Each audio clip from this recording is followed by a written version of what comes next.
Today, I want to talk about lead lists, more specifically, if you should build them yourself or buy them, the pros, cons, criterias, and more. Are you ready?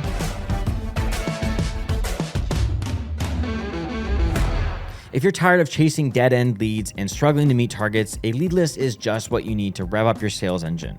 But the million-dollar question that we all know is, should I buy or build these lists? I know buying leads is risky and unreliable, while building your own list can drain your bandwidth. So what is the better option? Let's find out. Before we get too far ahead, for those of you who might not know, a B2B lead list is a compilation of prospects you can reach out to as a part of your sales outreach. These lists include companies aligned with your ideal customer profiles and contain several data points like company name and size, key decision makers, and contact info like email, phone, etc. While these are some essential data points, good quality lead lists cover more information for every prospect. Considering the topic is to build or to buy, I won't break down the factors that make a high quality B2B list, but if you want to learn more about that, in the description box below, you can find an in-depth article that I wrote on this very topic. Let's talk about the pros and cons of buying and building. First up, buying. This is ultimately ideal for companies working with a lean sales team and limited resources. A pre-built list is more affordable to use when working with tight budgets and doesn't take up too much of your bandwidth. Plus, buying a lead list works well for meeting short-term needs to add a quick boost to your dried-up pipeline. But while buying marketing lead lists can save time and money, it also takes away the control you have over this data. You're unsure of how the data was actually sourced and refreshed, leading to quality concerns. The worst case scenario is a damaged brand reputation. Now let's move on to building your own lists. This works well for B2B companies pursuing long-term goals with a custom lead generation strategy. Most businesses operating in niche markets and verticals can also find better results through self-made lists, since prospecting requires granular data. However, the downside of building your own list is the number of resources you need to make it work. In addition to creating a tool stack, you need human resources for compiling, verifying, and enhancing the data. From the points I just laid out, it's clear that building lead lists is the way to go. Purchasing leads is a quick and easy tactic for lead generation, but it can seem like a gamble since you only get to know the results after you've staked your money. On the other hand, building lists is an organic and sustainable way to create a high-quality database and drive outreach success. Whether you're a startup with limited resources or a large-scale organization, you can build your own lead list efficiently and see an uptick in responses, appointments, and sales. So if you're asking me, build, don't buy. I included a breakdown of the debate between buying and building lead lists just in case you still aren't sure that you know whether you should buy or build. So pause the video, take a screenshot, or whatever you need to do to not miss out on this valuable information. Okay, so imagining you want to build your list, or maybe you still think it's better to buy, but you're willing to try building. I want to help you out. Here's how to build a quality B2B lead list. Pens ready? The first of my 5 core steps for organizing sales leads into a high impact and ROI-driven lead list: get your ideal customer profile and buyer personas right. Every lead generation campaign starts with identifying the target buyers. But when building your lead list, you have to go a step beyond that. It's vital to define your ideal customer profile and create buyer personas to maximize your effectiveness.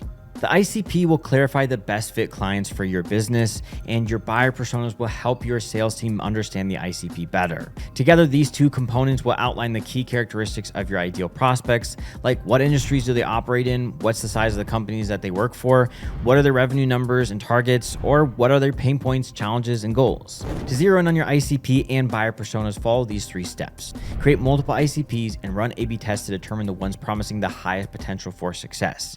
Analyze your existing customer data to see what kind of companies have already purchased from you, and review the market to find who your competitors are serving and identify why these customers prefer their alternatives over you. The preliminary research done in this first step will supplement your efforts in all the next steps. Number 2, define the decision maker profiles you want to target. Once you've narrowed down the type of companies that you want to prospect to, it's time to establish the main decision makers you'll target throughout your outreach. Defining the right decision maker early on is super important to avoid wasting time chasing the wrong leads.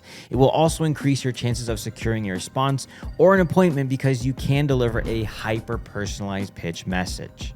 On the screen, you can find some best practices to follow for identifying the ideal decision makers based on your research. At Belkins, our team always cross-references our research on decision makers with our clients' existing customer base, which I strongly recommend you do as well. This eliminates the possibility of running outreach for companies already a part of the clientele. Number 3, establish key parameters to add to your lead list. Lead segmentation is the key to unlocking the true potential of your lead list. Segmenting leads can streamline your B2B outreach strategy, fast track your efforts, and bring better results.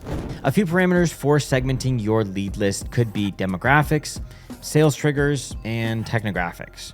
Demographics, which are factors that are less prone to change, so you can actually easily personalize your pitch based on demographic details. It includes data points related to age, education, profession, location, language, and more. Consider these the first layer of your lead segmentation process. You can build another layer for your list with sales triggers, which are events or actions giving you a chance to interact with a prospect, like when leads download ebooks, switch their jobs, or request demos. Segmenting leads based on sales triggers is a great way to categorize people with the same interests or behavior and personalize your pitch. Tech stack is a crucial parameter for lead segmentation in the B2B space. On the screen are a few factors to consider when segmenting your prospects based on technographic data.